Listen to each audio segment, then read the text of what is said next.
So the parties were divorced via an order signed by this court on June 30th of 2025. The sole issue that we're here, and I'll point out to the court that it was an agreed decree signed by both of the parties. The sole issue that we're here on today is a 2015 GMC Yukon motor vehicle. That vehicle and the debt was awarded to Ms. Seastrong. And the decree specifically stated that Ms. Seastrong should either sell, refinance, or otherwise pay off the loan of the vehicle within 30 days of the entry of the decree. That's because the vehicle loan is in both parties' names. And then in the decree, not only the assets, but then it's further clarified under debts that any debt associated with the 2015 GMC Yukon was assigned to Ms. Seastrong.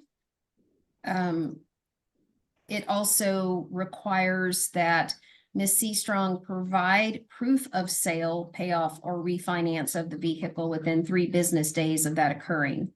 30 days since the entry of the decree has lapsed, and we have not been provided any documentation of any refinance, sale, or payoff.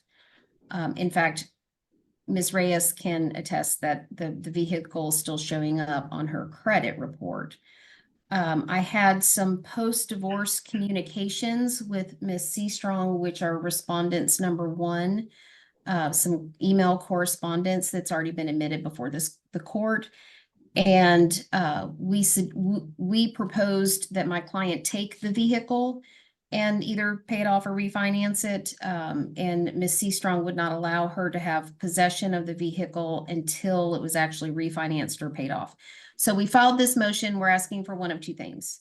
Either she sell it or refinance it or pay it off and provide proof to us that that's happened in pretty quick course, or that as soon as the roads are passable, Ms. Reyes pick up the vehicle and be responsible for the debt for either paying it off or selling it or refinancing it. Obviously, since these parties are divorced, there's very little trust between them. And so we hesitate to have any length of time if the vehicle is awarded to Ms. Reyes as part of our, in the alternative relief, for it remaining in Ms. Seastrong's possession. And that's all I have, Judge. It's a very narrow issue. We have also, of course, pled for fees for having to file a motion and have a hearing on this. Okay, thank you, Attorney Pittman.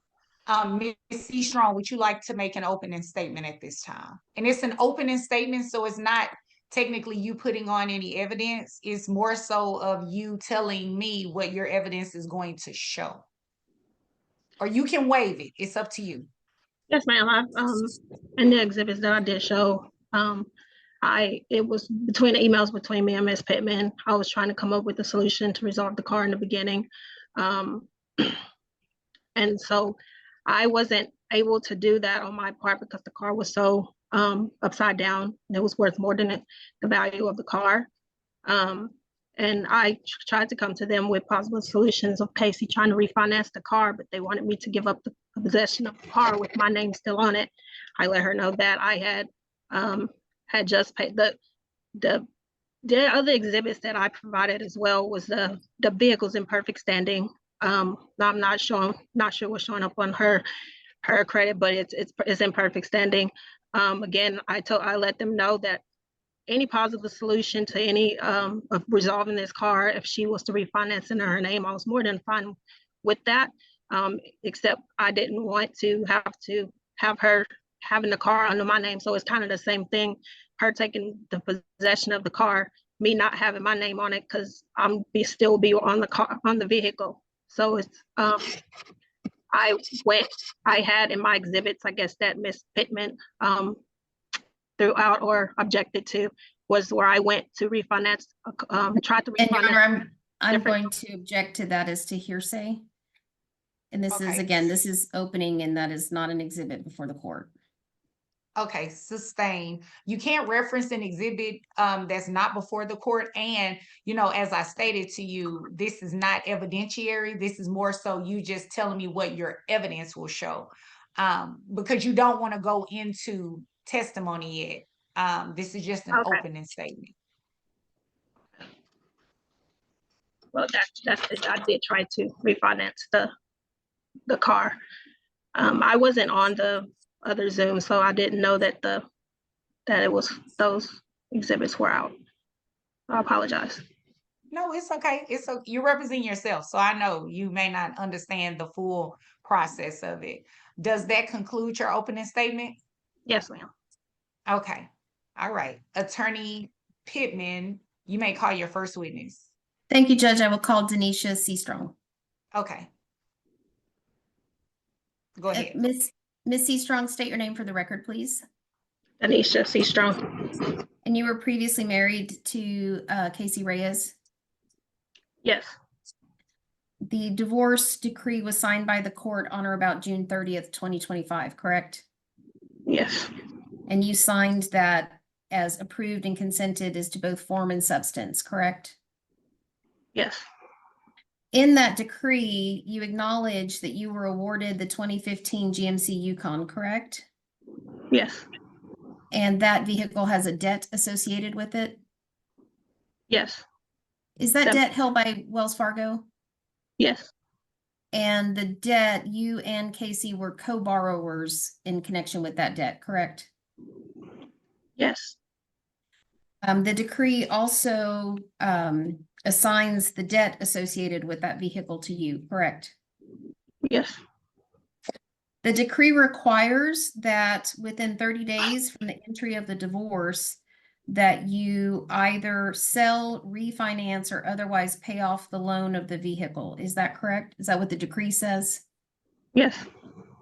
Within 30 days of the entry of the decree, that would be approximately July 30th or 31st, 2025, did you sell the Yukon? I did not. Within 30 days from the entry of the decree, which would be for approximately July 30 or 31st of 2025, did you refinance the Yukon? No, I was not able to. Objection, non-responsive after no. Sustain. Within 30 days of the entry of the final decree, which would be approximately July 30th or 31st, did you otherwise pay off the loan of the Yukon? No. And would the answer to each of those questions, if I asked, did you provide documentation within 3 business days to Ms. Reyes of any of those acts, would your answers all be no? Provided that I was not able to you and Casey. So the correspondence regarding this matter was between me and you via email, correct? Yes. And we discussed, did we not? Well, you and Casey agreed on a mechanic to inspect the vehicle, correct? Yes. And once the vehicle passed inspection, Ms. Reyes offered to take the vehicle and assume that loan, correct? Yes. And Attorney Pittman, can I stop you right there? I cannot remember if I swore them in. you did, Judge. Okay, thank you. Yeah. It's being snowed in. I have snowed in brain. Okay, I just I was wanted to having make that sure I got- discussion this morning with my husband about that snow day ADHD going on, so. Yes, my apologies. Thank you. And Yes. Ms. Reyes agreed to take the vehicle and assume the note, correct? Yes. And you refused to allow her to take physical possession of the vehicle. Isn't that true? With my name still on it, yes. Objection, non-responsive other than yes. Sustain. Right now, the vehicle is in your possession and it still has Ms. Reyes's name on it, correct? Yes. And you provided documentation to the court. It's already been admitted into evidence. Your respondents number 2, which are the purchase documents from that vehicle, just reflecting that you and Ms. Reyes are both purchasers, correct? Yes. And then respondents number 3 is the payment record that you've been making in accordance with that note, correct? Yes. It appears that you printed the respondents number 3 payment record on January 15. However, the last payment reflected on that record is August of 25. Isn't that true? I'm sorry. The payment, right, Judge, may I share my screen? Yes, you may. Let's see if I have what I'm looking for.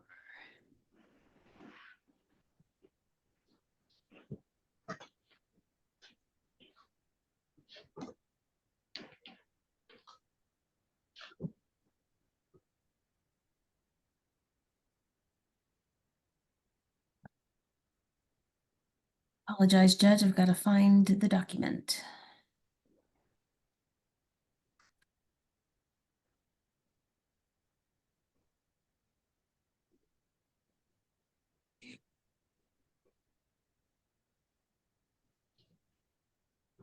Ms. Seastrong, do you have the documents before you that I emailed to you?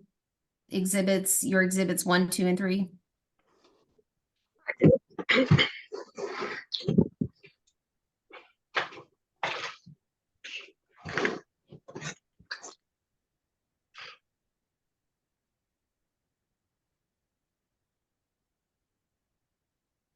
I found it. Here we go. Can you see the screen that I'm sharing?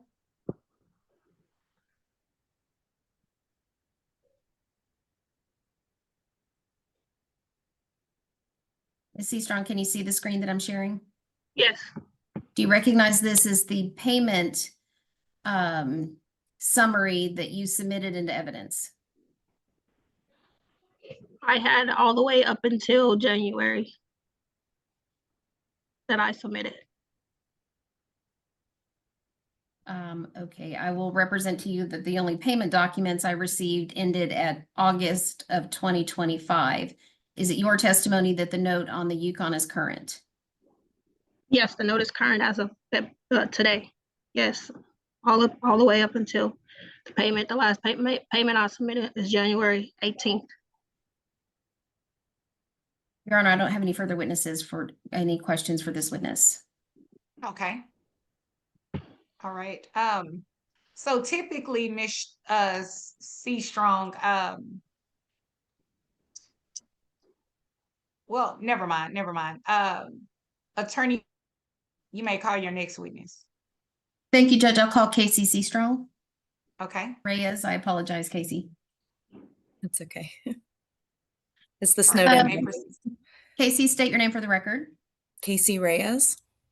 And you were previously married to Denisha Seastrong. Correct. You heard the questions that I asked her about when the decree was entered and the contents of that decree. Do you agree that with her answers with regard to what the decree said? Yes. And as part of your negotiated agreed final decree, Ms. Seastrong was awarded the Yukon and the debt associated with it, correct? Correct. And how has the fact that Ms. Seastrong has not either sold, refinanced, or otherwise paid off the loan of the Yukon impacted you? One, I did notice my credit take a dip. I'm not sure she says it's current, but my credit doesn't reflect that, as well as we are expecting our second child together. So I do need to be able to get a bigger car, and I cannot because that vehicle is still in my name. So I cannot, I do need a much larger car to fit all my children. Did you retain me in order to file this enforcement action? I had to. Ms. Seastrong was getting very aggressive in her emails, and I was not able to communicate with her. So that's when I had to retain you to even finalize the divorce. And are you aware that I've had communications with Ms. Seastrong attempting to resolve this matter prior to taking the court's time? Yes. Now, our engagement letter says that you pay me for $350 an hour, correct? That is correct. And the exhibit P1 before the court are my 2 invoices reflecting expenses, including an estimated expense for today, totaling $1,616.75, correct? Correct. And the original invoice of $811.75 you have already paid, correct? That is correct. And that includes the expenses for filing the motion, getting the citation issued, and having the process server serve Ms. C. Strong. That's all included in the $1,616.75, correct? Correct. We've prepared an order for this court, and what we're asking for is in the alternative, either the court requiring Ms. C. Strong by a date certain to sell the vehicle and pay off the debt, or as soon as the roads are passable, perhaps close of business tomorrow, perhaps Wednesday, hard to tell with the weather, that you be allowed to take possession of the vehicle with the understanding that you would then be taking responsibility for the note, correct? Correct. And of course, it's been a while. Do you recall when we had that vehicle inspected? Was that in July or August? Roughly around that time frame of last year. Yes. Right. And if it is determined that there are any damages to the vehicle that were not apparent in the prior inspection, we would ask that Ms. C. Strong be held responsible for those damages as well. We just don't know as of right now. Is that correct? That is correct. I just have the original vehicle inspection report from my mechanic. I don't have anything further, Judge. Okay. You may call your next witness. Your Honor, I would just call myself as for fees. My fee statements are before the court. My name is Marla Pittman. I'm an attorney that have been licensed to practice law in the state of Texas since 1999. I just realized this is my 26th year. Approximately 17, 18 of those years have focused primarily on family law in the North Texas area. While I practice in many North Texas counties, I focus in Dallas, Collin, Tarrant, Denton. My hourly rate in this case is reduced based on the referral source. It's $3.50 an hour, which I believe the court recognizes as reasonable for Dallas County cases of this nature. The actions that are reflected in my unredacted fee statements are solely related to this action. There's no other activity recorded within those fee statements. And they accurately reflect the time that I have incurred in this case, which include attempting to negotiate a resolution with Ms. C. Strong prior to filing. My apologies. My fee statements do not include that. We tried to negotiate a resolution, and then I filed the enforcement, which is where the fee statements start. It also includes the Dallas County court fees for filing the petition, issuing the citation, and my private process server fees for serving Ms. C. Strong. And I would pass myself as a witness. Thank you, counsel. Could you give me that amount again? 1,000? $616.75. It's the total of the two. Oh, okay, I got it. And she's already paid $811.75. Yes. Okay.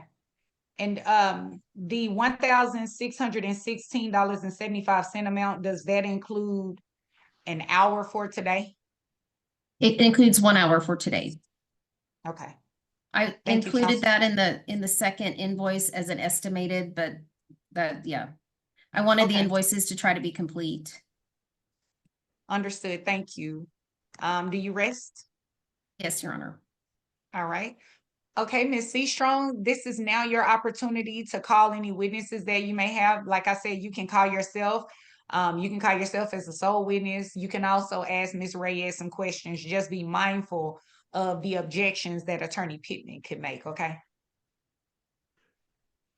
Yes, ma'am. Okay. All right. Who would you like to call as your first witness? My mom, Molly Aubrey. Okay. Is she there with you? Yes, ma'am. Okay. Yeah. My mom, she was there with me all the places I went to try to refinance the car. Objection, Your Okay. Honor. You, Relevance and hearsay. Okay, sustain as to, hold on, let It me, were, let me it make was, my it, objection. Sustain as to relevance. So you have to actually ask her questions. You have to ask your mom questions. And remember, I told you Attorney Pittman can object. correct. Mom, were you with me when I went to try to refinance the vehicle? Yes, I was. And were you with me when I went through Mitsubishi and they told me that the car was upside down? Objection, Your Yeah. Honor, calls for hearsay. Sustain, No, you can't, I heard it. hold on. So the person that you may have heard it from is not present. So you can't ask questions that would solicit her to say what someone else said. Got you.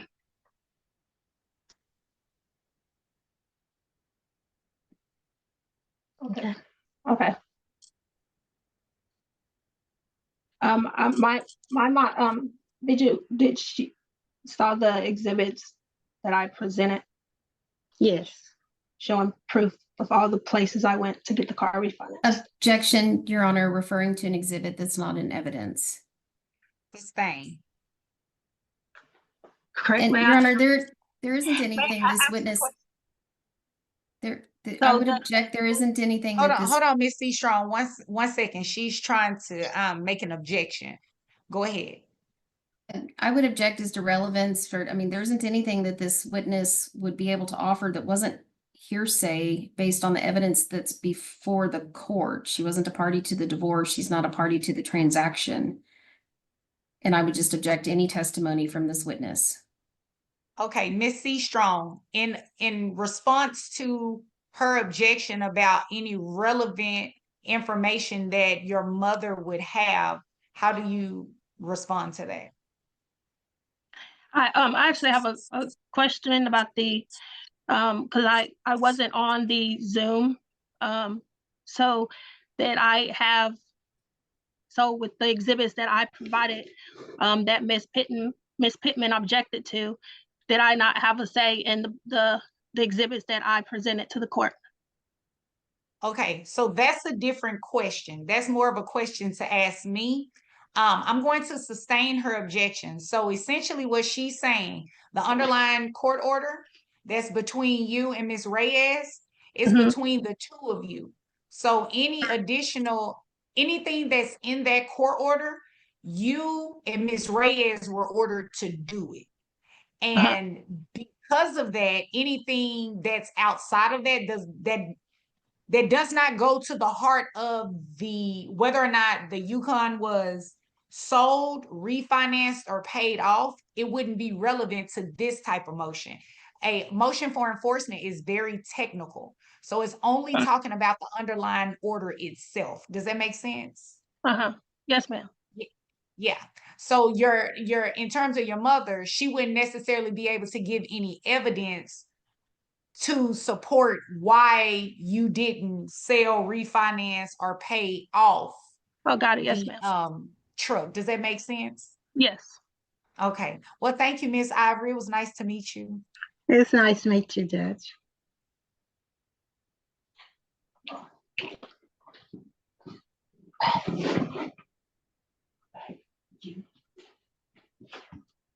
Okay, Miss C. Strong, you may call your next witness. I'm sorry. That's the only witness I had, ma'am. Okay. Did you want to call yourself as a witness? Yes. This will be your opportunity to tell me what you want to know. And again, the issues that were brought before the court in regards to the underlying order was whether or not you sold, refinanced, or paid off the GMC truck within 30 days. It's court order to do that. Right.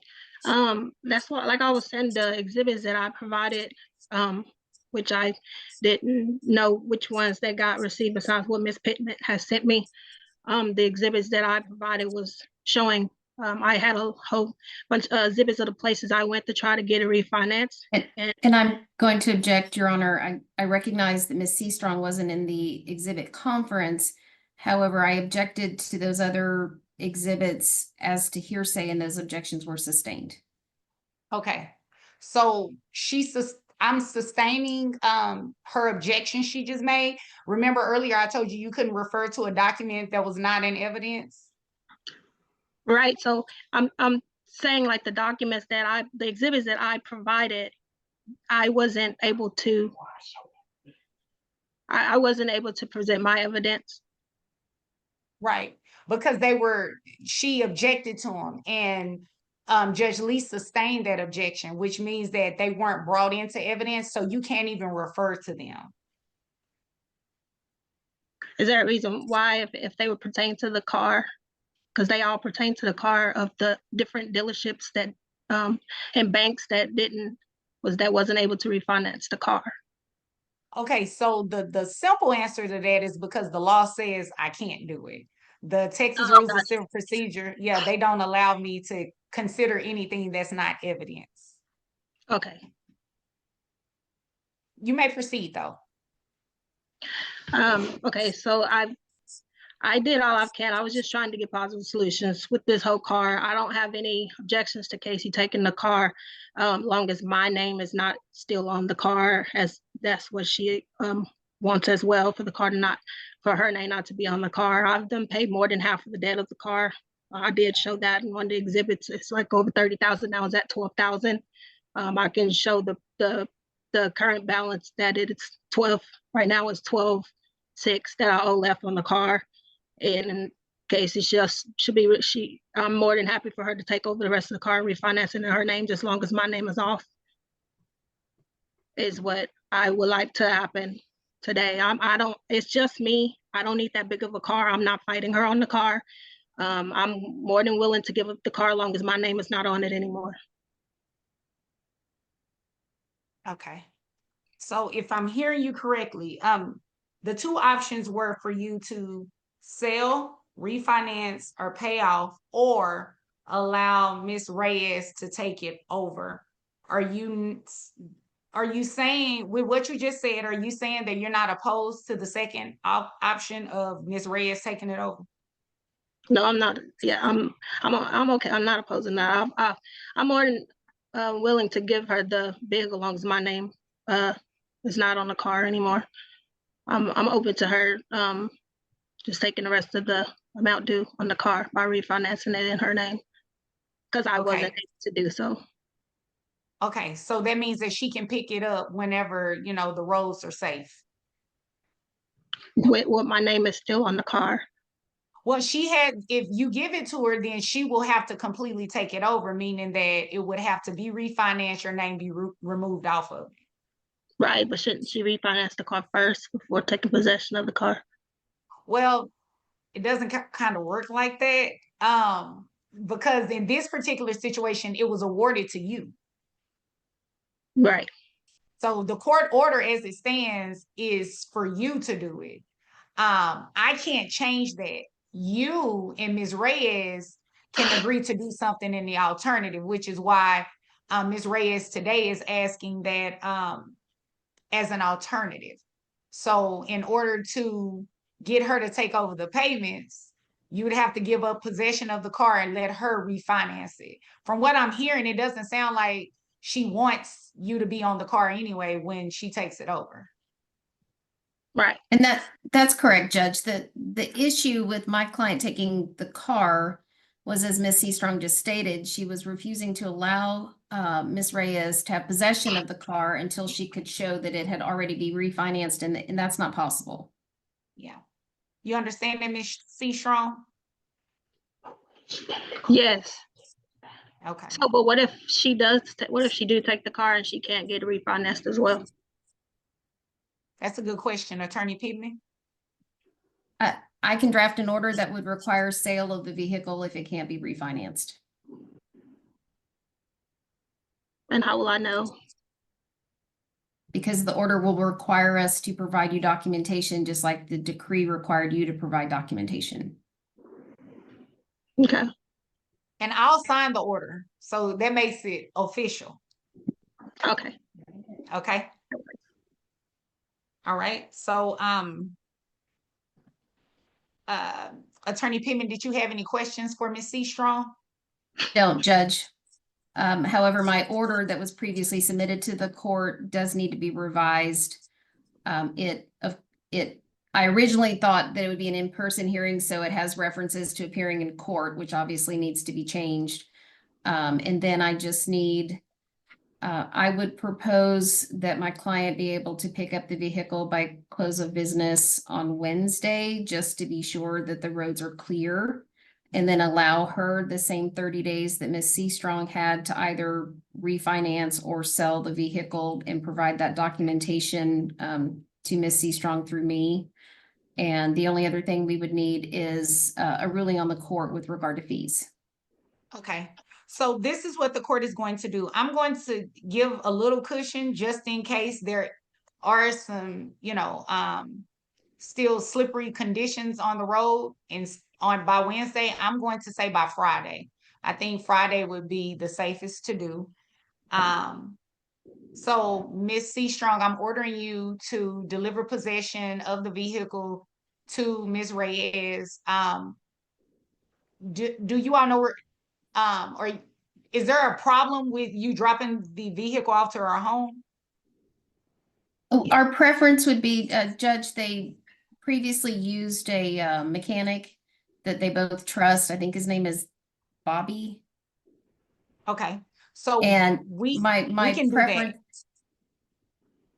Yeah, we can do that. So there's no issue.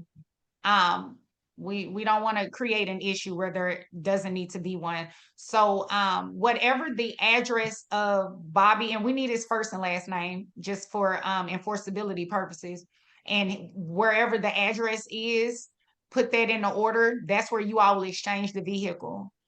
Ms. C. Strong, you are ordered to bring any keys, paperwork that references the truck. You need to make sure that that is inside. I think the best thing to do is just put everything in an envelope and put it in the passenger seat. So it's right there. You turn the truck over, you leave, and then Ms. Reyes can pick it up. You all don't even have to see each other. Ms. C. Strong, did you have a question? Yes, ma'am. With the insurance being in my name, how does that work? She needs to provide the full coverage insurance on the car if I'm to have to drop the car. Have it drop my name off the car insurance. So I do know some insurance company, because I was able to do this. I was able to get insurance on the car the exact same day that I took possession of it. So whoever her insurance company is, that should be an easy fix. If she lets them know, the information, if you provide her with the information for the vehicle, like I said, in the envelope, just leave it in the passenger seat. She can call her insurance company the same day and get the insurance switched over. So it'll come off of you and go to her. Okay. So I don't have to drop the insurance on the car before Friday. Well, no, because you're still in possession of it. So you wouldn't want to do that. Okay. Yeah, do not drop the insurance until you give up possession, because if anything happens to that car between now and Friday, you're going to be on the hook for it. Okay. So what? Okay. I got it. Yeah. Okay. And then in regards to fees, I'm going to award the full amount of fees requested in $1,616.75. Unfortunately, when you have to bring things to court, this is one of the things, when you bring issues to court, this is one of the things that you face. Ms. Reyes had to incur attorney's fees to get you here. And it really could have, from what I'm hearing, it really is something that could have been resolved outside of court. So I'm making you responsible for those fees. How much time would you need to pay that, Ms. C. Strong? The amount. Yes, ma'am. I would need a little bit of time. I didn't know that I was going to be, responsible for the debt incurred.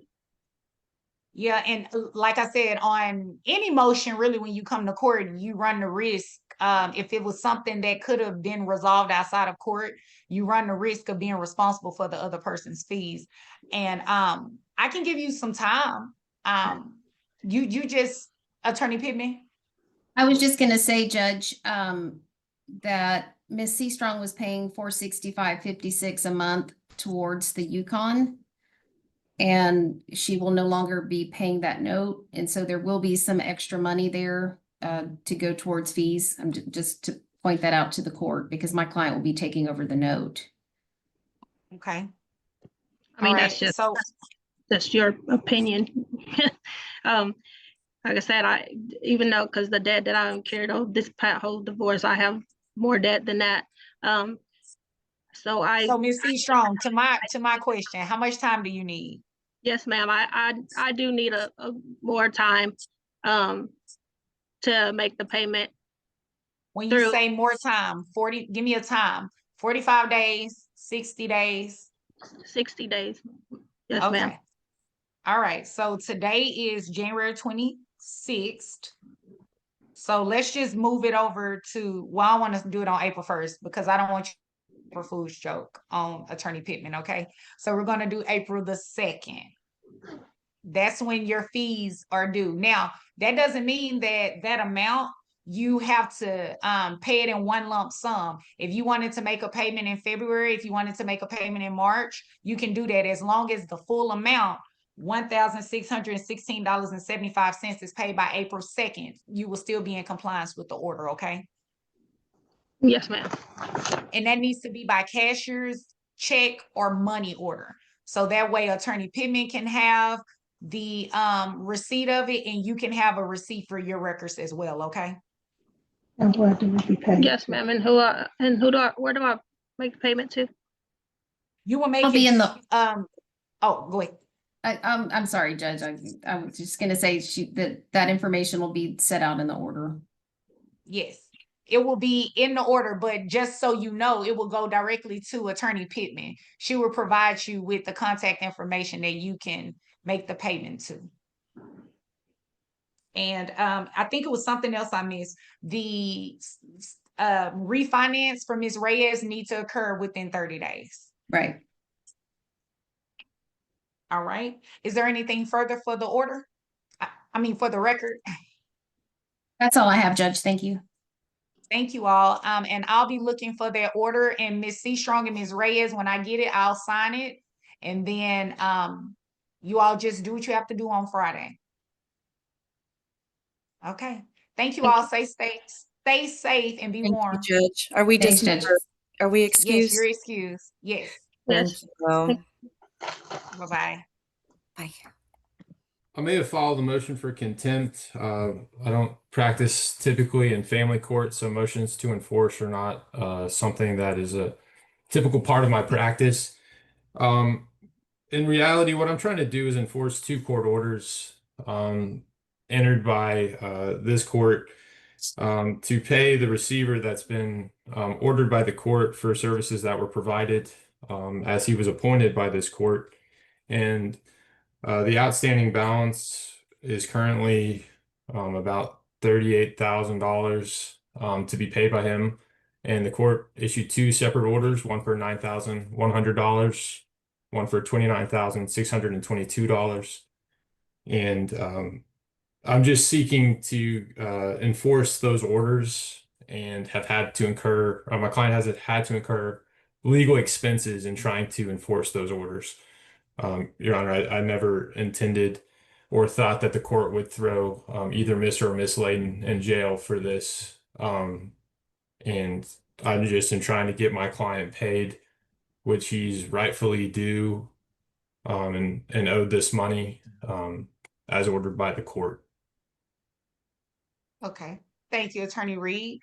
Attorney McDowell, would you like to make an opening statement? Yes, Your Honor. There are two orders, as Mr. Loftus said, before the court today. One, which I'll call order number one, is ordering Mr. Leyden to pay approximately $9,100 to Mr. McCullough for services rendered in conjunction with being appointed as a receiver.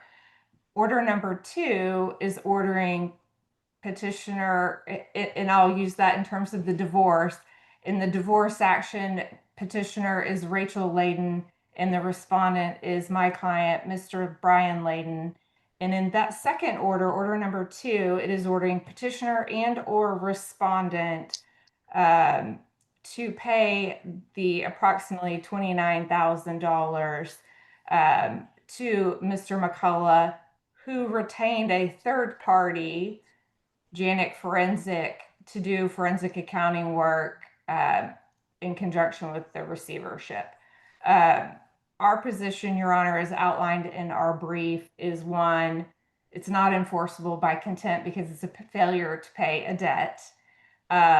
2, this order number, we say that the orders are not specific enough to be held for a party to be held in contempt. And number 3, Mr. Leyden, and I cannot speak for Mrs. Leyden, but Mr. Leyden was never personally served with this petition that states it's seeking contempt. The petition for the motion for contempt in and of itself is not specific as to the relief that it's seeking other than stating contempt and sanctions. So we have filed our brief in opposition to that. We think that the evidence that you'll hear today will show that these parties, that Mrs. Leyden requested a receiver in this action, Mr. Leyden agreed to the appointment of a receiver, and Mr. McCullough was hired as a receiver or appointed as the receiver in this case. The fees that were incurred in conjunction with that are now a community debt. But the only 2 orders before the court today are these 2 orders. And I think the court will hear that subsequent to these orders being entered, Mr. and Mrs. Leyden reached an informal settlement agreement as to the resolution of their divorce. And at the time that backing up for a second, at the time that these 2 orders were entered, Your Honor, there were no minor children. They have not had any minor children for over a year and a half. I believe that's correct, at least a year and a half. And I think that's relevant because Mr. Northam's amended answer has now pled that this is for some of these fees were incurred for the conservator, related to the conservatorship of those children. And Your Honor, we're asking the court to deny Mr. Loftus's motion. Thank you, counsel. Attorney Northam? Good morning, Judge.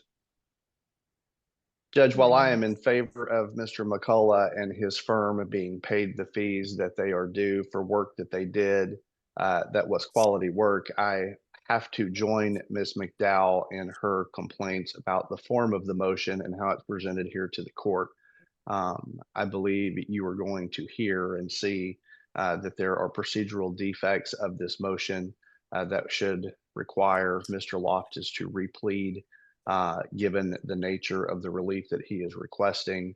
We do believe that there is an intervening settlement agreement that's been filed with the court that puts the obligation to pay these fees on Mr. Leyden. We believe if you get to testimony, and I'm not sure that you can, that the testimony will show you that Mr. Leyden and his business dealings were the cause of the receiver to begin with, and he subsequently made an agreement to satisfy those fees. I do, however, agree with Ms. McDowell that that is a separate cause of action not pled by this motion, and that this particular motion is defective. Okay, thank you. If I'm hearing you all correctly, well, it's specifically you, Mr. Northam, you used the word replead. Why didn't anyone file a special exception? Well, actually, because it's a contempt motion, Judge, and procedurally, I'm not required to do that. I don't believe under the case law. So that's the only reason, just to preserve Okay. my client's due process. Yes, Your Honor, I agree with Mr. Northam. Okay, I was just curious because you used the word, so I was like, okay, we can do a special exception, but I get it, I understand. Yes, ma'am. Okay. Your Honor, in regards to due process requires the defending party to have knowledge and ability to defend themselves. Both Ms. Leyden and Mr. Leyden have both shown up to this hearing today, both have counsel, and both have presented defenses. So any due process arguments, I believe, have been waived by their active defense in this case. Yeah, we Not disagree, Judge. exactly. Yeah. No, not exactly. So what the court is going to do is, yeah, because what was I about to say? Due process rights can never be waived because they're embedded in subject matter jurisdiction. So, Judge, if Mr. Loftus wants to call his first witness, I'm happy to proceed with my motions after he's called his first witness. okay, all But right. Your Honor, Attorney if Loftus? it's gonna, Your Honor, if it's gonna be a waste of time and everybody's resources, I'd rather just go refile and we can reset the hearing as a motion to enforce, and we can save expenses today for my client who's continuing to have to pay me just to try to get paid on these court orders. Okay, is everyone in agreement with that? Yeah, Your Honor, I think that's fine. I don't think that he will be able to replead in such a way because of the drafting and the wording of the original orders, but I believe the Well- original orders are too vague to be enforced, I guess is what I'm Mhm. saying, Your Honor, and I don't think, I think that So the even court needs to clarify. if, Yes, Your Honor, don't- if we could take that up today, that would be fine. Apparently, There's there's no way to there's no- clarify, so there's no way for my client to get paid, Your Honor. I'm sorry, Reed, I didn't mean to believe the talk over you. arguments. yeah. I believe, Your Yeah, Honor, the only way I to. was about to say, Sorry. Joey was going to stop you all in just a second. Go ahead, Attorney Reed. Your Honor, if we don't think a motion to clarify, then there's no way my client could ever get paid. And I don't know how a order that says respondent shall pay to receiver the sum of $9,100 by June 26th is vague or needs clarity. But if Ms. McDowell believes that it does, I guess I'm just at a loss for what to do to get my client paid here, Your Honor. Okay, Attorney McDowell. Your Honor, I think the evidence that the court will hear today or later is that my client has made payments of $750 for the past 4 months to try to work towards a payment of that. I'm happy to put on evidence of that. I think that this is a drafting problem. I don't think the court has the ability to add terms or language to that. And I think that Mr. Leyden is trying to comply with their order. It's just not in the manner in which they want him to comply. Yeah, and that would be an issue because I cannot make substantive changes to the order. I can only further clarify terms that are already there. And if the underlying order is defective, yes, not much the court can do. Then definitely enforceability will be an issue. And in Attorney Reed, that will be the issue, even if I were to reset, this issue would come up later because the Your Honor, underlying order is defective. I don't think the orders are overly vague. It says either respondent and or petitioner shall pay the receiver. To me, that's joint and several liability upon both or the community estate. I don't know what the procedural defect or defect in the orders are. And this is And- the first they've truly been raised that these orders are defective. So I don't know how that. It sounds like there would be an issue on enforceability because the court orders they're not supposed to guess what the court's intentions were. It has to be very specific. Otherwise, it wouldn't survive any challenge on a technicality as such. So I believe that would be the issue because if you're to proceed, Attorney Reed, I already know what Attorney Northam is going to do, and that would essentially destroy the motion altogether. I'm not So- sure I understand what Mr. Northam would do that would destroy the motion altogether, but so Your Honor, I guess if you're saying that my client, there's no way to get my client paid in this, and he just needs to write off this debt that he incurred as being a court-appointed receiver, then I feel like I need to be able to advise my client. Because well, that I'm seems not to be saying there is no way to get him paid. I just, when these sorts of situations happen, what the court encourages all parties to do is try to work out an agreement to see what you can, because if there's a meeting of the minds between the other two attorneys that, hey, this is a drafting issue, and it's no fault of your own, Attorney Reed, if there's a drafting issue and the court is in a position where it cannot modify or change that order, coming to an agreement would be best, especially if both sides are willing to comply, because they understand what the order was trying to get them to do, but enforceability wise, it just can't be done that way. That's what the court encourages, because when this happens, it really does put someone like your client in a bind, because there's no way to enforce what you're trying to do, if that makes sense.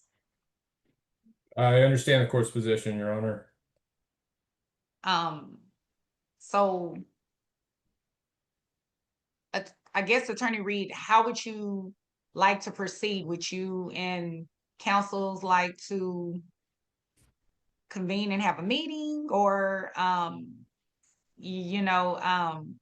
because like I said, if you were to proceed, I know what Attorney Northam, and I know you're not familiar with family law, but I know where he's going to go with it, and I would have to go that way just based on what the law is in terms of enforcing a motion. Yes, Your Honor. I think passing on today's hearing is what the court is telling me indirectly to do. So definitely we'll pass on today's hearing. I'm happy to discuss with counsel on some sort of promissory note with secured by an agreed judgment. I don't know if that would be agreeable, and we would also ask that interest be paid on that, as there's been no interest accruing on this debt. And that's something that I would have to talk to my client about. Mr. McCullough has been patient and has been trying to be as amenable as possible, but he just wants to get paid for the services that he provided. And the court's initial order was kind of vague on how to enforce payment. And so we've been trying to comply with that court order while also seeking court intervention. But I'm happy to discuss with counsel about that as a potential possibility and talk to Mr. McCullough and see if that would be agreeable, or if we should find a new procedure and attack that way, Your Honor. Okay, understood. Does everyone have their calendars out? Yes. Is there a certain date? Well, never mind. Based on what you all are doing, it would have to be on a Monday. Are there any upcoming Mondays that are issues for anyone?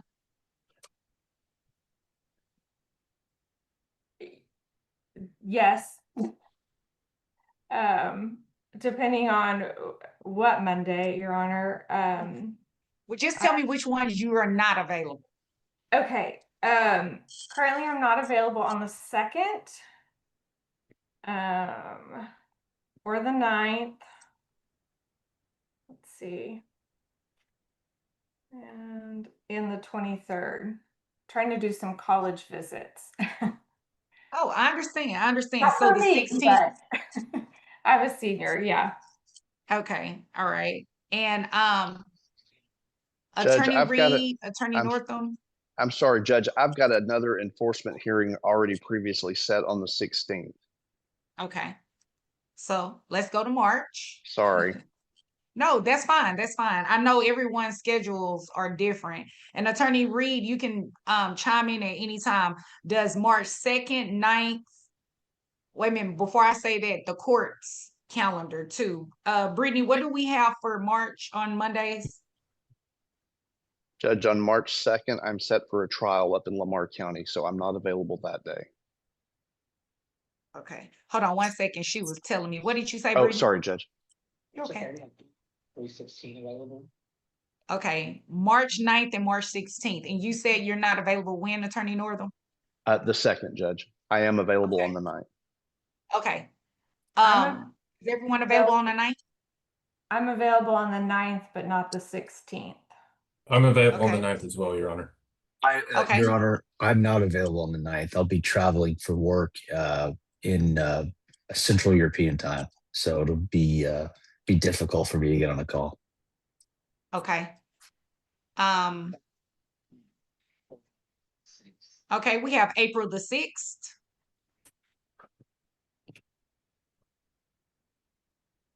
I'm available on the 6th. Okay. Alicia, That you're works for me as well, Your Honor. Judge, All I right, am so currently scheduled to be out of town, but I think I think I can make it work. Okay. And this will be a Zoom hearing, correct? Yes, ma'am. Okay. So April 6th, since you're traveling, Attorney Northam, would a later morning be like 11 o'clock be better? I don't know that matters, Judge. Whatever's convenient for the court's fine with me. Okay. Brittany, what about April 6th at 9:30? Okay, April 6th at 9:30, everyone. And Judge, what's the purpose of the reset? Well, that's just in the event. So I'm trying to be accommodating. I'm giving Yes, you ma'am. all an opportunity to speak. If you can work it out before then, you won't have that hearing. It'll go Yes, away. ma'am. Which is what ideally I think is going to happen, because if we were to come back, I don't see how we could really proceed with a hearing. Yes, ma'am. Yes, Your Honor. Okay. All right. Is there anything further from everyone? Anyone? No, Your Honor. That's all from us, Judge. All right. Thank you, counsels. I appreciate your time. Thank you And for your stay time, warm. Judge. Thank you, Your Honor. You Thank too. you. May we be Welcome. excused? Yes, your excuse. Vincent Ndukwe appearing for the movement, Juan Arriaga. Danielle Cortez Harper, in appearing for the respondent in the motion for new trial, Yolanda Alvarado now. Previously, All right. Yolanda Arriaga. So we're set here for today on a motion for new trial. This was a divorce and a default judgment was granted. And the movement has filed a motion for new trial. Your Honor, may I please the court, my client is incarcerated in Oklahoma. So he's not here now. He's supposed to appear by Zoom, but he called me and told me that the court is closed there, that they won't open until Wednesday. So I have his sister here. Okay. These people are, according to their own pleading, they were married in 2015. Okay. And as strange as it might sound, this marriage was when my client was in jail. So my client was locked up in 2012. So the respondent came to the prison and married my client 3 years later, which would be 2015. My client was not released from prison until 2019. And I will tell you why these dates are important. Okay.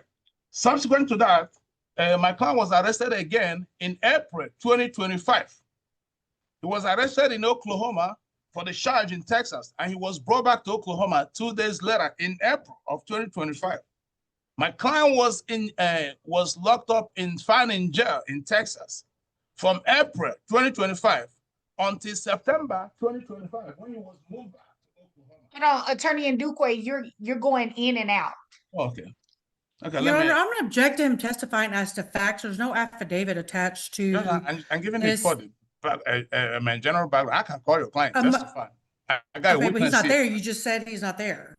Counsel, I'm making an opening statement. Okay. It's not a But I'm testimony. objecting because you're stating facts that are not supported by an affidavit. A motion for new trial must be supported. If it's going to go outside the record, No, it that's must not be true. supported by an affidavit. That is true.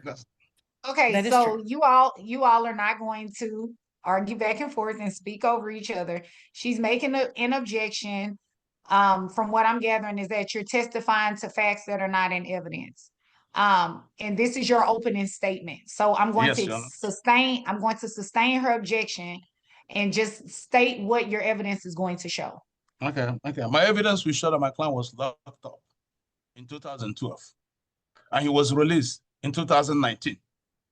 And they were married in 2015. in the prison. So, and subsequent to that, evidence will show that my client was arrested again in April 2025 and was brought back to Texas. And he wasn't found in Texas until September 2025 when they moved him back to Oklahoma. And also evidence, exhibit number 2, we show that this property, one of this property involved, was purchased in 2009, which was years before he married my client. So this is a separate property that was awarded to the respondent.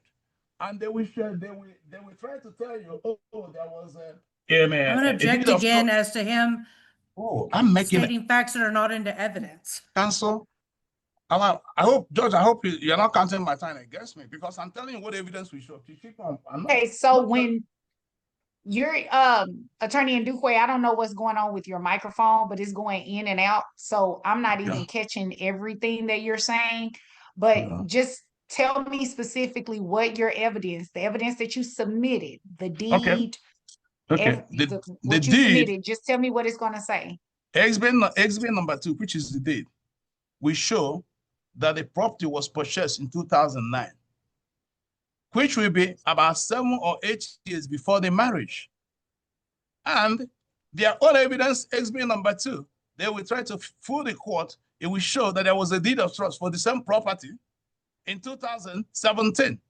And as I told you, it was notarized. And this is the time period my client was in jail because he was released in 2019. So our contention was that deed we showed that was signed allegedly in 2017, deed of trust, was forged. It's not my client's signature. He can't notarize something from jail. Okay.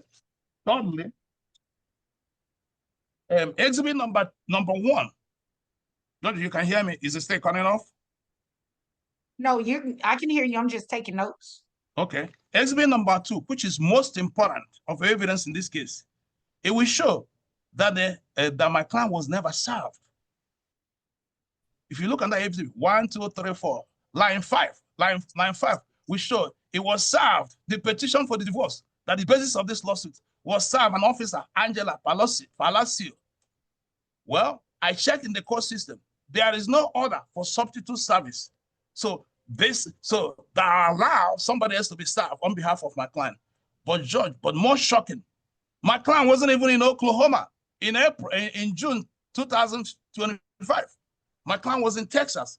So how can somebody who is in Texas be served in Oklahoma? Number one. Second one, even if he's in Oklahoma, there is no substitute order that allow my client to be served through Angela Palacio.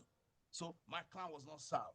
So if my client wasn't served, the court had no jurisdiction to enter a judgment against Vincent, what are you doing? Every time you do that, like you. the last sentence, I couldn't hear you. It's like you're muffling, you're muffling over the microphone or something. Okay. Can you hear me now? Yes. Something is okay. Yeah, don't touch anything. Just be still. Sorry, Joey. I was saying, boy, my client was in Texas in June 2025. And they're claiming that he was served in Oklahoma. That's impossible. He cannot be in 2 places at the same time. But let's pretend for the argument that he was indeed in Oklahoma. If you look on the exhibit number 1, it was served on somebody, Angela Palacio. My client is not Angela Palacio, and there is no order for substitute service that allow my client to be served through Angela Palacio. So it means that the full judgment they obtained is defective. The court have no jurisdiction to enter a judgment against my client.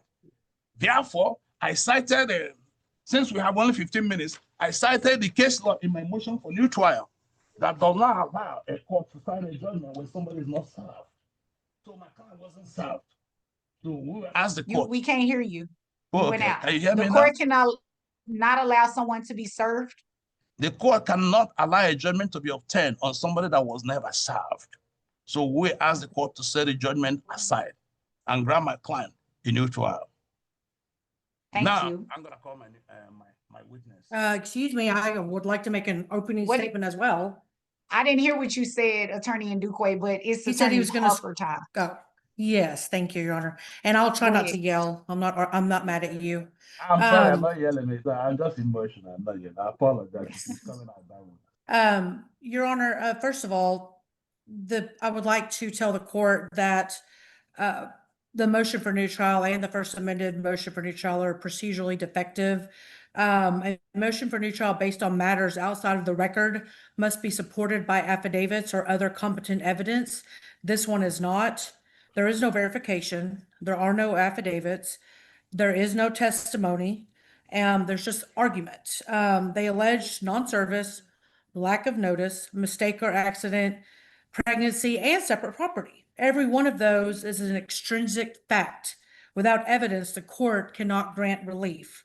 Even assuming these facts were true, Your Honor, the court has no evidence before it to consider them. Again, there is no affidavit, there's no verification, and even the movement on the motion for new trial is not present.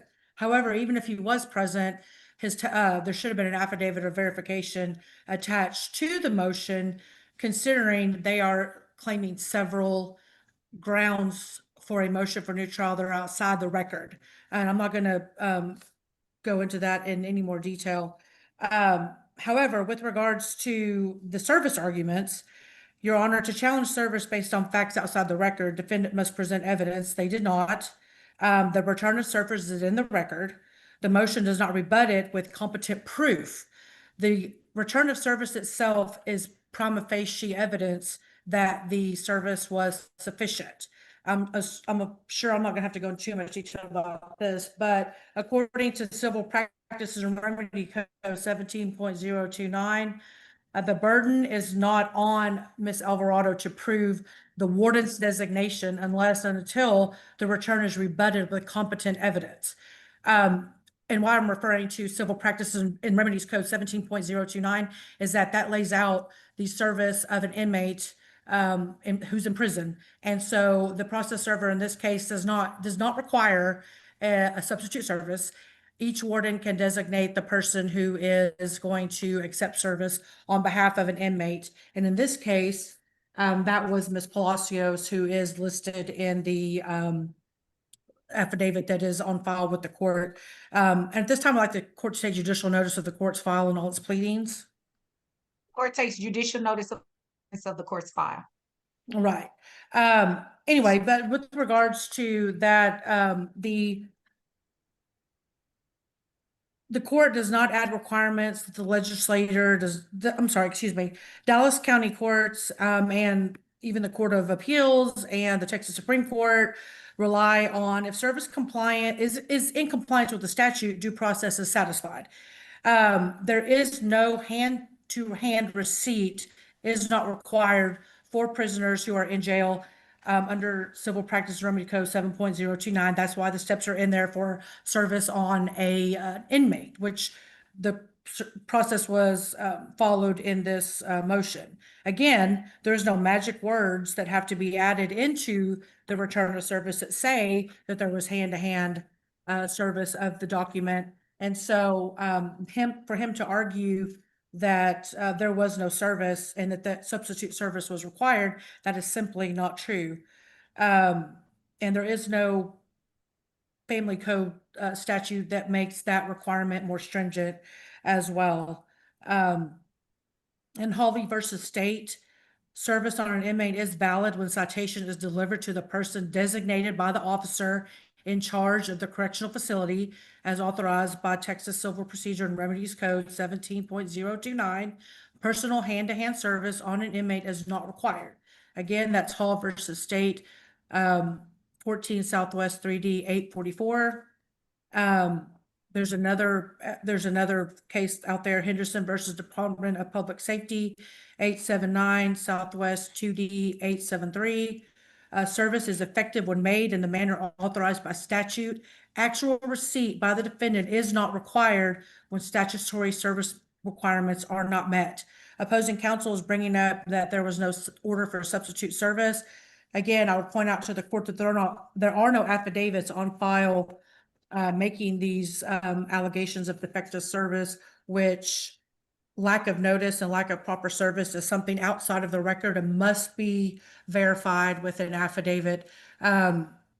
With regards to our Exhibit 2, there's a deed that shows the property in question is community property. It lists the parties as husband and wife. So there's that. And again, this other person that he has brought to testify is outside of the record. And so, again, there's no affidavit stating that this person had personal knowledge of the facts that he is trying to allege today. And Thank you, another thing, counsel. exhibit, I'm sorry, one more thing. Exhibit 1's going to show that my client has incurred almost $9,000 in attorney's fees in executing the divorce and in defending her in this motion for new trial. Thank you. welcome. Attorney Ndukwe, one thing I did notice about your motion is that it did not have an affidavit attached, and pursuant to the Texas Rules of Civil Procedure, I believe number 93, it specifically talks about verified pleadings, and a motion for new trial is a verified pleading, which will require you to have a verification affidavit attached to the motion. What is your response to that? Because I've reviewed the original one you filed as well as the amended one, and it does not have an affidavit attached. Judge, to some degree, you're right. However, on the motion for new trial, if you're testifying something outside what was pled, then you're required to verify it. The law does not say that every motion for new trial must be verified. It's not what it says. It says whatever thing you are contesting that is outside the record of the court, then it has to be verified. If you look on the exhibit we offered here, everything we offer here is part of the record. It's not outside the court record. Example, exhibit number 1. The opposing counsel is trying to mislead the court. He said, yeah, as long as in this citation show that it was served on the designated person, then it will be okay.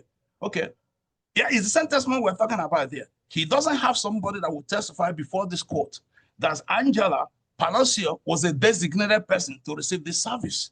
She's trying to run away from the substitute order. So this the statute she's quoting, he's misrepresenting what he said. He said, yes, if it was served on the person that was designated, is he telling this court there is somebody here to testify that Angela Palacio was the person that was designated to receive the petition? The answer is no, unless you will show me. I have looked on people who have logged in. There's none of them. And more importantly, as I told you, if you discount the fact that my client wasn't even in Oklahoma to begin with, because he wasn't verified, but that's where I want the court to zero in. So he wasn't in Oklahoma. He was here in Texas. So if you even discount that, if you go to exhibit that was part of this thing, including their other exhibit, which is exhibit number 2, the property was purchased in 2009. Remember, all we have to show in a motion for new trial is not to prove that everything that we're saying is true, is that we have a meritorious defense. If we are raising a meritorious defense, that this is a separate property, that alone is enough for the court to grant a motion for new trial. Well, we first have to get there, and I don't believe we can get there without the verification. Do you have any case law that allows me to proceed on a motion for new trial for information, as you stated, that's outside the record, that would allow me to move forward with the motion for new trial with no affidavit attached? Absolutely. I don't have it here with me, but I can provide with you. I can provide to you. So this is not the file. We're here today. We're here today. Yes, Your you're Honor, may right. I respond to his argument, please? Just so I have it on the record. Sure. Allow me Sure. to finish. I'm Hold still on, Attorney Ndukwe. have- Attorney Ndukwe. Go ahead, Attorney Harper. Thank you. Your Honor, again, it's not my client's responsibility to show, again, let me strike that. The return of citation on its face is enough to establish that the respondent, Mr. Arriaga, in the respondent in the divorce was served properly. My client doesn't have a burden after that. He's the one claiming that service was defective. Therefore, the burden shifts to him to argue that, which he's making that oral argument today. However, that doesn't negate the fact that he was required to attach a verified affidavit on his motion. And if you look at his motion for new trial, he doesn't even bring up anywhere in his motion that Mr. Arriaga was not in the state of Oklahoma at the time that he allegedly served. Now, even if he had put that in there, he still did not have any evidence attached to show that service was defective. or a verified pleading. So again, my client does not have the burden to prove because the court has to take the return of citation as valid on its face. So the burden shifts to him, and he has not produced that anywhere.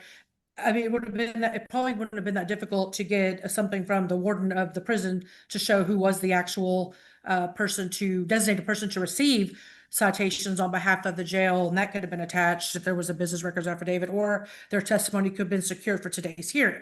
And so I just wanted to point that out to the court. Thank Can you, I counsel. respond? Sure. Okay. I also asked the court to take a judicial notice of the final decree of divorce, which is exhibit number 3. If you look on that exhibit number 3 alone, there are 4 properties involved. She was awarded the entire 4 property. There's nothing testimony. I have the one of the exhibit I attended to the court is exhibit number 4, which is transcript. There's nothing in the record that show that she testified that this is fair and just division. If you take her argument that you discount our evidence, exhibit number 2, which is a separate property. If you disregard that, then there's no testimony there that show that if you agree with them that this is a community property, that our exhibit number 2, which show that is a separate property. If you discount that, there's no testimony on exhibit 4, which is a transcript that show that there was a testimony that this is a fair and right division of the community property, that she should be awarded 100% of the 4 properties. Just pretend that it was a community property, it wasn't a separate property. There's no testimony on the record, on that transcript, exhibit number 4, which is part of the record she's talking about. Nothing there suggested remotely that it was fair and just for her to be given 100% of the 4 property, which we claim to be separate property. What she claims is community. There's nothing in that testimony. The law requires the court to make a finding that is fair and just in the division of property. There's nothing there. Testimony, I have the transcript. I offer it, which is already been admitted as exhibit number 4. There's nothing there that shows it was fair and just, that she be given 100% of what the property she claimed to be community property. So it is part of what we raise as a meritorious defense. How as the court, there are too many grounds. If you discount, she was properly served, then the court should consider that that the court awarded her 100% of the 4 property, and there's no supporting testimony. I have the decree and the transcript that show it was fair and just that she be given 100% of the property. So I will ask the court, that's another ground for the court to grant a motion for new trial. Your Honor, may I Okay, respond? so you don't even have to. So even if your arguments were valid, Attorney Ndukwe, without this pleading being verified, which is required by the law, and I haven't come across any case law that allows me to circumvent the law when it talks about a verification being required, because TRCP 93 actually says that it is a required shall. There is no exception to that. I can't even hear any of the evidence about whether or not it was a just and right division. I can't even get there. So the court denies the motion for new trial. Okay. And Can you I all. put my client, okay. Can I ask for Yes. my client for attorney's fees? Can I call her as a witness? Yes. Okay, thank you. I would call Yolanda Alvarado, formerly Arriaga. Yes, you may proceed. Judge, I'm going to object for a simple reason. There was no pleading. She didn't find a response to motion for the new trial. Therefore, I'm entitled. Well, allow me to finish, counsel. I'm entitled to be, according to Rule 21 and 21A of Rule of Civil Procedure, I'm entitled to a fair notice. There's nothing here. He filed no motion. He filed no response. That she's going to be asking for attorney's fee. So I'm going to object. What will be the basis for her to even testify on attorney's fee? May I respond, Your Honor? Yes. So my client's not required to file a response to the motion for new trial. The case was over. He's trying to open up the new case. He's trying to open up the case again. Also, we had an exhibit hearing and he did not object to my exhibit regarding attorney's fees, which is exhibit 1. And so my client, I think, should be able to testify as to the fees incurred. Judge, exhibit is not a pleading. I don't have to have a pleading on file. Exhibit is not a to pleading. ask You for have to have a attorney's fees. pleading. You cannot ask, you cannot get something you didn't ask. The way you Your Honor, ask something from the court, you have to file a motion or file a response. It's like somebody file a petition, you file a general answer. You cannot be, there's no request you're making. You didn't Can even you file a talk without general answer, yelling let at me? alone. Can you please talk without Hold on, yelling? Attorney Ndukwe, I know you said that, you know, I'm taking it as passion, right? But you do not have to yell at any of us. I apologize, I wasn't yelling. Not what I meant. I understand, but yeah, just calm down a little bit. Okay, Thank Judge, my you. May I position call was, my client? she found no motion. I'm entitled to be given notice, fair notice that she's gonna be asking for attorney's fee today. There's no motion to put me on notice. There's no response to put me on notice. Just filing, submitting an affidavit. It's not enough. Affidavit doesn't get you there. What get you there is the pleading. Just as you can't have it both ways. You're making an argument. Oh, the motion for new trial is defective, therefore you cannot hear it. Now, at the same time, you are trying to testify on attorney's fee when you have no motion. There's nothing to give me a fair notice to prepare myself to defend on your request for attorney's fee. I'm objecting for her testifying on that, Your Honor. Okay, Attorney Harper, did you file an answer with the request for attorney's fees? Let me check my.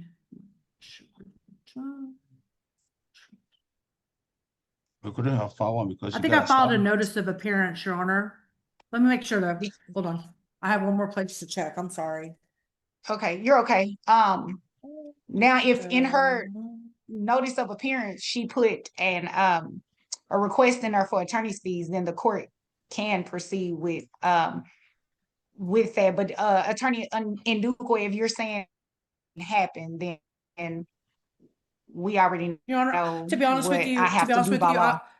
right. To be honest with you, I'm gonna not request the attorney's fees because I had anticipated, I didn't know what to expect today, so I had put on my exhibit for attorney's fees in case you granted it, because it is in the normal course for attorney's fees to be granted if a motion for new trial was granted. But since you denied that, I think my client's gonna be happy with. I did not file a request for attorney's fees for today, so I will not call my client as a witness, and I will promptly get you an order denying Okay. the motion for new trial. If you could get that to me today, I will sign it I today. sure will. I will get it to you today. Thank you. Are we excused? Well, Okay, Thank you, yeah, Judge. excuse. Have a thank you. good day. Thank You you, too. Judge. You're welcome. You're welcome. And we are set here today on a motion for enforcement filed by the Domestic Relations Office. And Mr. Garcia, you need to have a Reyes hearing done on this case. Is that correct? Yes, Your Honor.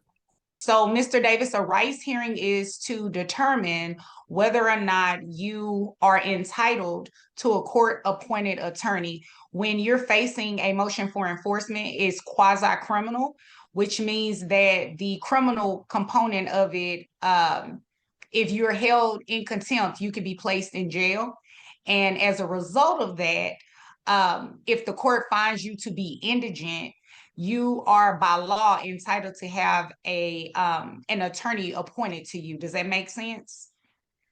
Yes, ma'am. All right.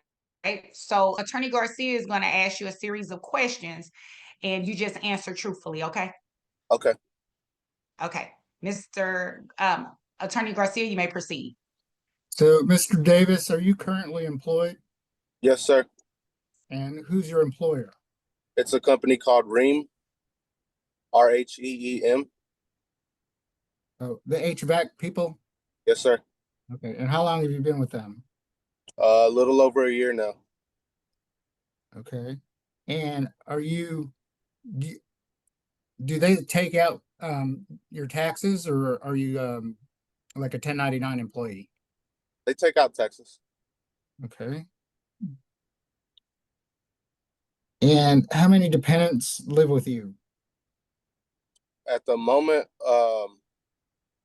2.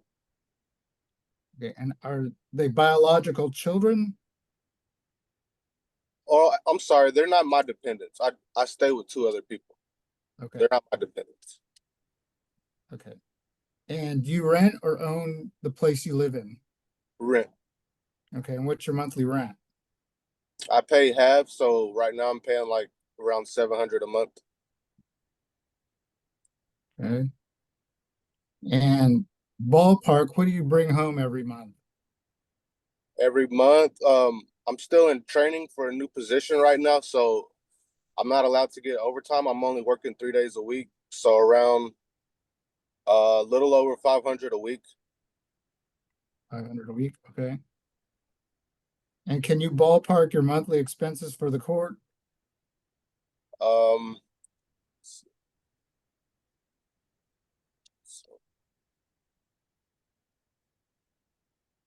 I'd say probably around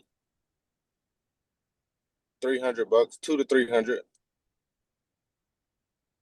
So that would be like water, gas, Yes, electric, yes, sir. okay, and cell phones and credit cards and all that? Yes, sir. Just 300? That sounds about right.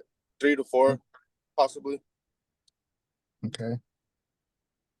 And do you have any other expenses you want to tell the court about? I don't believe I have any. Okay. So with regard to the attorney issue, do you wish to represent yourself, or can you go out and hire an attorney, or are you asking the court to appoint you an attorney? If I need one, I guess I would probably need an appointed attorney. Okay. Judge, I'll pass the witness. All right, Mr. Davis, do you have any car notes or car insurance that you pay? Yes, ma'am. I do pay car insurance. I pay $70 a month for car insurance.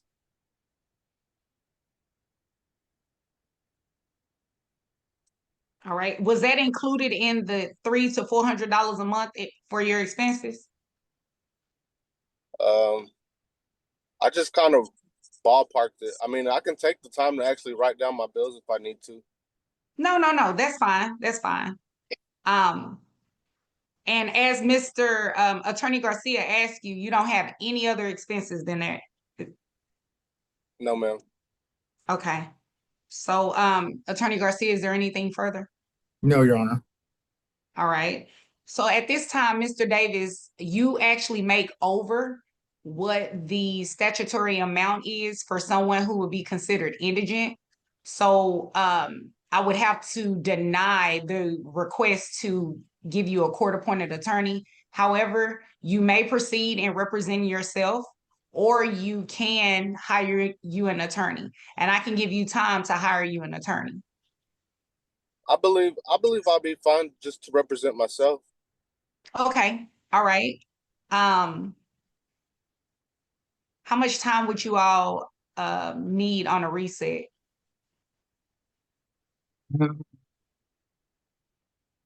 Judge, could you move us maybe to March or April? All right. Mr. Davis, you have a March or April? I'm sorry? Do you have a preference on March or April dates for a reset? Anytime Monday through Thursday, because I work Friday, Saturday, and Sunday. Oh, and the court is not in session on the weekend, so you're good. Yes, ma'am. I do have sure, go ahead. because I'm under the impression that because like I have all the payments that I've been making written down here. And Okay. The last time that I checked on the website, I only owe actually like $500. All right. Attorney Garcia, could you get him an updated payment record? I sent him one on Friday or Friday or I Thursday or Friday. I received it on my email, and either I'm not reading it right or it's not showing the updated version. Judge, I'll get with him. I think we'll probably be able to settle this before the next court date. All right. Go ahead, Mr. Davis. I wanted to say that I've been trying really hard to catch up. What's killing me is the interest. Every time I make a big payment, it's like only a portion of it goes to her.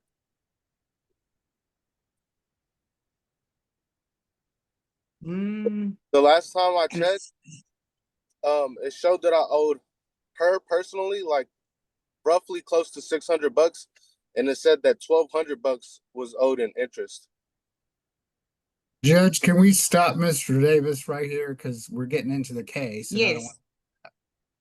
Yes, so Mr. Davis, what I am going to do is you and Attorney Garcia will have an opportunity to speak. That way you don't say anything on here that incriminates you because this isn't an actual hearing, okay? Yes, ma'am. All right, let's do March. That'll give you all more than enough time to speak and see what type of agreements you can come up with. Brittany, could you give me some March dates, please? I can't do the 16th, so. Okay. I have think the we 20 didn't we 23rd? receive a notice or something that you all will be out of office? I Who, can't remember. us? Yes, from the state. I thought we received a letter that said it was Oh, yeah. certain days you'll be out of That's in office. That's in July.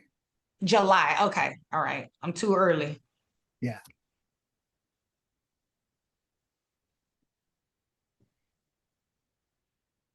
He's not available the 16th. I do have the 23rd. The 9th? Mhm. Yeah. I could do the 9th. I can do the 9th. All right, what about Mr. Davis, the 9th works at 9 o'clock? Yes, Your Honor. Okay, so Joy, excuse me, Brittany, March 9th at 9 a.m. And as soon as that gets on the computer, then I will swear you in, Mr. Davis. We're doing this on Zoom, right, Judge? Yes. Okay. On Zoom. May I ask another question? Yes, sir. In a case like mine, do you think I would need an attorney? So I can't answer that. I can't answer that. That's honestly a judgment call, Mr. Davis, if you want to hire an attorney. But I will tell you, you are more than welcome to speak with one to see what your rights are, if you would like to proceed representing yourself, or if you would like to hire an attorney. Okay. Okay. So, Mr. Davis, I am resetting this case until March 9th, 2026 at 9 a.m. It will be the same Zoom code that you used. It will, okay, it's on the docket for 9:30 actually, not 9 o'clock. So March 9th, 2026 at 9:30 a.m., the same Zoom code that you used to log on today, you'll use that same one. I'm ordering you to appear on that day. Your failure to appear may result in a capious warrant being issued for your arrest. Do you understand those instructions? Yes, Your Honor. All right. Do you have any questions about those instructions? No, ma'am. Okay. Is there anything further for the record? No, Judge, I'll e-file you an order. Okay, sounds good. Thank you. Are we excused? Yes, you're excused. Thank you. Thank you, Mr. Davis. Thanks. Bye, everyone. Yeah. Oh, he had a question. Yes, Mr. Davis. Is there any way he can reach out to me via phone? I will. Okay, thank you. Oh, bye. You're welcome.